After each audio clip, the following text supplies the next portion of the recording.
For today's video, I am going to be making some handmade pasta. I know that for some people, making your own pasta can take too much time or it feels like it's too daunting, but I'm telling you, once you get the hang of it, it's really relaxing and therapeutic, at least for me. So for today's video, I'm going to be trying to make pici pasta. It's like a fat spaghetti that's hand rolled, so you don't need a pasta maker to make this. Also, it's traditionally made using flour and water, but I added egg into mine because I like an eggy pasta. I also am going to serve it up with some vodka sauce, which is definitely not traditional, but I just really enjoy this particular vodka sauce recipe, which I'll also link down below so you can find that and make it if you're interested. And I hope you enjoy watching this and maybe you can try your hand at making some handmade pasta. Let's go make it. This is how I always make my pasta dough. I take 2 cups of flour. You can make more or less depending on how much pasta you want to get. But basically, it's just equal parts of a cup of flour to eggs. So 2 cups of flour to 2 eggs. For this recipe, I used 00 flour, which is specifically made for pasta, but I've done this before with all-purpose flour and it works just fine. I like to use a stand mixer as well. I know lots of people prefer to use their hands. I know that's the traditional Italian way, but I can't be bothered sometimes. So I just let this go until it all comes together. You saw me there scraping down the sides, making sure it all got incorporated. And this is where you just have to feel it out. Sometimes you need to add a little bit more water. Sometimes you need to add a little bit more flour, depending on the humidity where you live. And then I do need a little bit by hand to make sure that it feels really nice and smooth. So you flour your surface and then just knead it for a couple minutes until you can tell that it's nice and smooth, and you can press the top like this and it springs back. So once you have a nice smooth ball of dough, put that in some plastic wrap and let it sit on your kitchen counter for at least 20 minutes. I let mine sit for sometimes an hour or 2. So, and wrap it up all cool like that. So while that rests, I'm going to make the vodka sauce. It starts with some onion, obviously. Saute that in some olive oil. Add in salt. Spill it all over the stove like I always do. Crushed red pepper flake. Black pepper.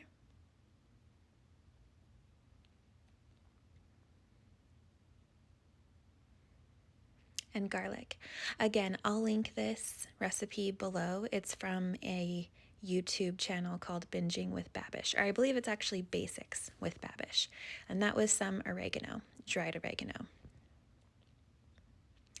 Then you add in a whole can of tomato paste, which I know seems like a lot, but this is where it gets its really rich tomatoey flavor. And you let this cook for a little while to cook down.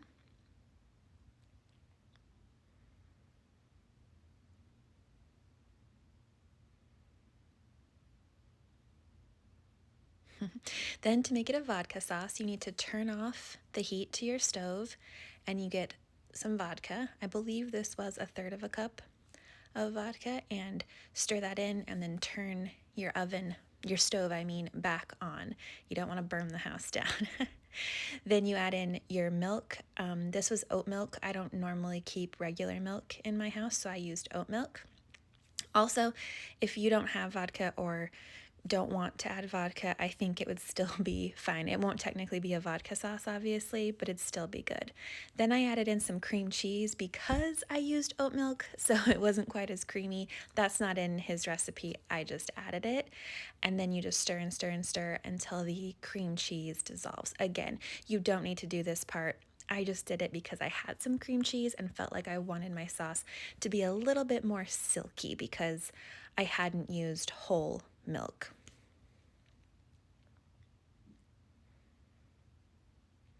And then you can just set that to the side until you're ready to serve. So now we get to make the pasta. So you cut it into fourths, I believe is what I did, yes. And then you just start by cutting off little pieces and forming the noodles. So this was the first time I'd ever done this. I dropped some and that was for my dog. Starting again. There you can see I did some over there. They're the long hand rolled pieces. I found that the flour was actually making it more difficult, so I didn't use as much flour. I just have been trying different techniques here, trying to roll it out, seeing which works best. I eventually found that rolling it on the counter when it wasn't as floured was the easiest way to do this. But this dough, this recipe, you could make any cut of pasta with it. You could do a shortcut, you could roll it out really thin and cut it like spaghetti or fettuccine. But this is nice because you don't need to worry about getting it too thin. Then you flour these once you've made about a portion of them, and you bundle them up and set them on a floured sheet pan, and then continue on working through your dough and making more noodles. It's important to flour them so that they don't stick together and clump up. You can see I'm getting a little bit more comfortable as I go. It becomes a lot easier once you just get used to that consistency, and you can make the noodles a lot faster. Here they are, ready to go into the boiling water. And since they're fresh noodles, it only takes about 2 minutes for them to cook. There's the little noodle thief.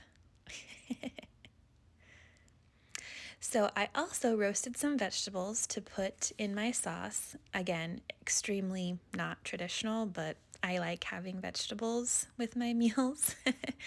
So I added these into the sauce, and I also added some shredded chicken that I just had already in the fridge.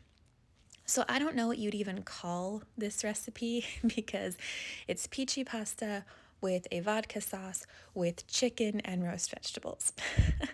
Some kind of odd mashup creation, but it was really good.